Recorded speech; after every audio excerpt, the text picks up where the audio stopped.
নারায়ণগঞ্জের বিভিন্ন হোটেলগুলো আপনারা চেক করেন, দেখবেন বিভিন্ন জেলা থেকে সরকারি দলের লোকজন এখানে হোটেলে রাখা হয়েছে।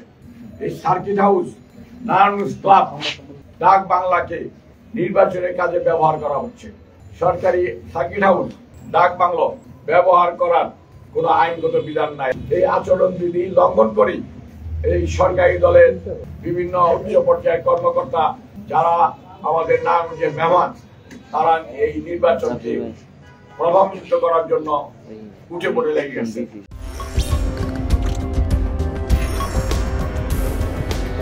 নারায়ণগঞ্জে এই নির্বাচনটার পর্যবেক্ষণ করার জন্য আমি অনুরোধ জানাচ্ছি। আমি আরো বলতে চাই, নারায়ণগঞ্জের বিভিন্ন হোটেলগুলো আপনারা চেক করেন, দেখবেন বিভিন্ন জেলা থেকে সরকারি দলের লোকজন এখানে হোটেলে রাখা হয়েছে। এই সার্কিট হাউস, নারায়ণগঞ্জ ক্লাব, ডাক বাংলাকে নির্বাচনের কাজে ব্যবহার করা হচ্ছে। আইন অনুযায়ী সরকারি কোনো গাড়ি, সরকারি সার্কিট হাউস, ডাক বাংলো ব্যবহার করার কোনো আইনগত বিধান নাই এবং এটা আচরণ বিধির লঙ্ঘন।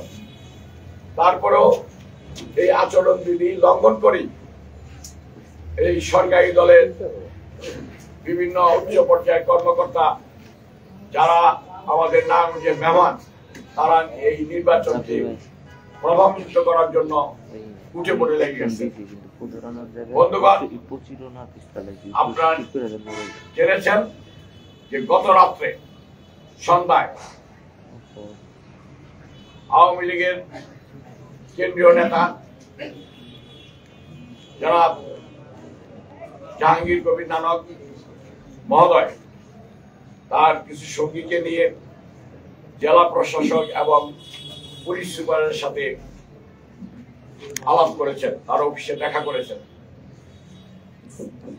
তিনি অবশ্য বলেছেন সাংবাদিকদের কাছে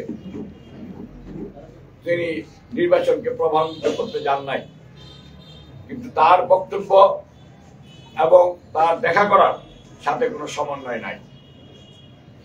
প্রথম কথা হইল যে তিনি নির্বাচন প্রাককালে 16 তারিখের নির্বাচন 13 তারিখে তিনি কোন প্রভাবই না, যেহেতু তিনি নারায়ণগঞ্জে ভোটার না, সেহেতু তিনি প্রশাসনের উপরে দেখা করে তাকে কোনো প্রভাব বিস্তার করতে পারেন না। এটা আইনগতভাবে আমি মনে করি এটা অন্যায় আচরণ বিধির লঙ্ঘন। তিনি শুধু প্রভাব নির্ণয় করেন নাই, তিনি জনমনে একটা ধোঁয়াশা, একটা ক্লাউড সৃষ্টি করে দিচ্ছেন।